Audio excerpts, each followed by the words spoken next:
great. Okay, tell us about this masterclass, Doaa. I mean, we understand now that you found a very interesting competition and you wanted to introduce it to Egypt as a representative of the Middle East and the Arab region.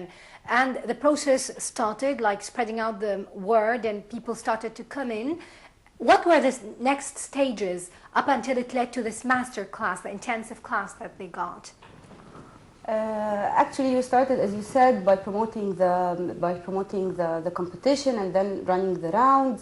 And then after that, we selected the 10 finalists who we have now, with 2 of them now with us.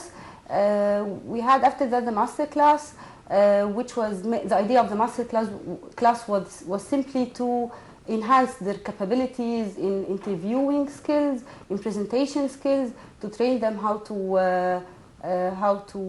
talk while they walk, or like as if they are introducing documentaries. I'm sure that you know a lot about this. It was mainly held in Ain al-Sukhna. We had a UK trainer with an Egyptian trainer as well. And I believe it made a lot of difference. And this was... And we're going to learn how it actually impacted the trainees. But first we have Sarah. Hello. Hello. Hi, Sarah. Hi, good evening. Good evening to you. Actually, first of all, I'd like to thank you big time for giving us such an opportunity to have like great examples of young Egyptians. That's our pleasure indeed. Sarah, I'm going to ask you please to lower the volume of your television set and try to talk to us through your phone set. Okay, just a minute. All right.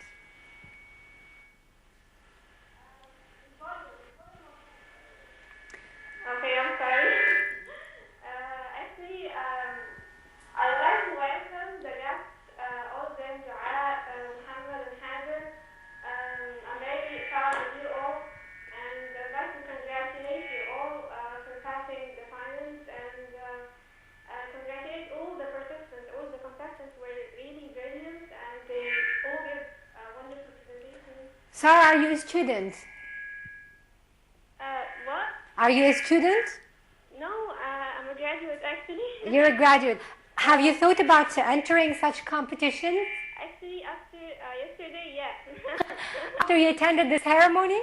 Yeah, actually, my hopes and aspirations for a better future of Egypt were very high. But after seeing the whole contestants, they were very amazing. And I have 2 questions actually for Mohammad. Go ahead. Okay, Mohammad, what is it about the whole preparation process that you went through before your final presentation? I mean, the whole rehearsals, everything. And the other question is, what are your future plans after this test? What are you planning for after being the final winners and winning the competition yesterday? Okay, thank you, Sarah. Thank you. So much, and congratulations to you all. Thank you very much. Okay, we're going to get to answer your questions, but let's first get back to the idea of the master class. Like you've said, it was a preparatory class for the competitors to learn certain skills. You've mentioned that idea, Mohammad, at the beginning. Tell me, how impressive was it, the master class? Yeah, the master class was very useful. We learned a lot of things about different communication channels. We learned that different communication channels require different approaches. For example, we learned about how to communicate with the camera, how to make TV interviews like what we are doing right now, how to talk to a camera like presenting a TV show. And what was the most useful for yesterday's presentations is how to communicate to a live audience. And one of the things that that was really useful to me is when our trainer, Mr. Malcolm Love, told us that you have to imagine your words that they are like a ball that you are throwing to your audience.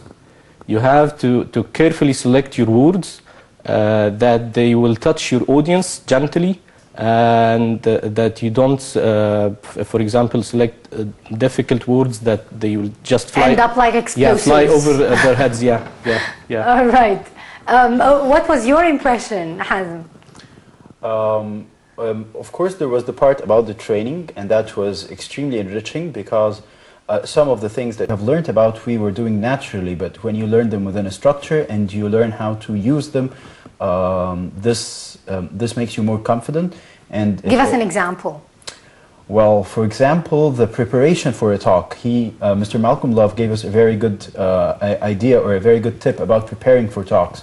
He said that talks are born in words. They are not born in written words. They are born in spoken words. So when you prepare for a talk, you have to talk. You actually have to start talking about the topic that you want to talk about, be passionate about it, and then you will see the ideas flowing out, and then you can arrange them. Is it like rehearsing? Yes, but he said that it wasn't the best way to write first and then talk, because this will end up with more of a lecture.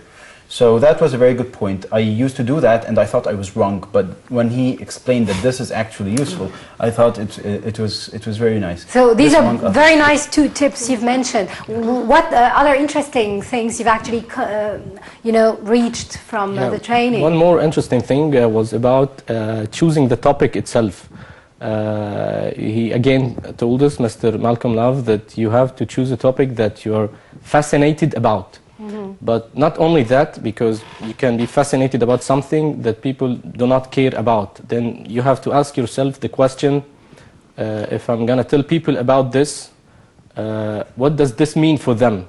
So this make you search in the topic that you like for points that will touch the everyday life of regular people, and that will make them interested in what you are presenting. And that's basically the core of the competition. All what it's all about is basically simplifying science that really impacts our everyday life into simple words for the regular person to understand. We're actually watching right now the ceremony, and I guess it's Mr. Paul Smith, the British Council, to be announcing. This is Hanan Widar, the representative of RDI. We're actually calling on the winners of the FameLab competition right now. So we'll keep on talking while watching the ceremony developing. I want to add one thing about the masterclass. It wasn't only a training. I felt that we had this team building. They went out from the masterclass like friends, and they came out with plans for communication in general. The proposals now to different companies. So it's not the FameLab competition only. It's not only who will travel to the UK. It's that we're trying to build like a base of science communicators in Egypt who will carry forward what they learned and who will try to engage public more in science. That's a very interesting point. So do you actually have plans to take on what you've learned into, a step forward? Yes, very serious plans. We've actually started working already, even before the finals, maybe 1 or 2 days before the finals, on what we will be doing next. Because we understand that this competition it's not a beauty pageant. We're not just trying to find one best representative. It's not about that at all. It's about preparing a generation of people who can communicate science. And so I think we already have 2 or 3 nuclei of ideas that we will be building upon. Great. And just to mention also that this ceremony was of great importance. It was attended by 3 different ministers from the Egyptian government. And maybe, Doaa, you want to give us a briefing about the attendees?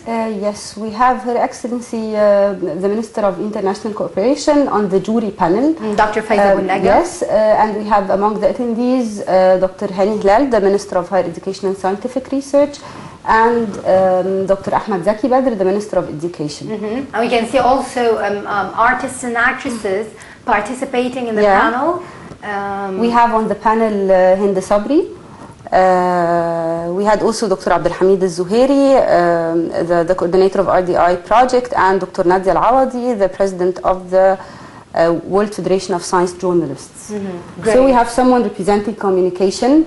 We had as well an artist who was judging more on the body language and the charisma of the participants, and the scientists, of course.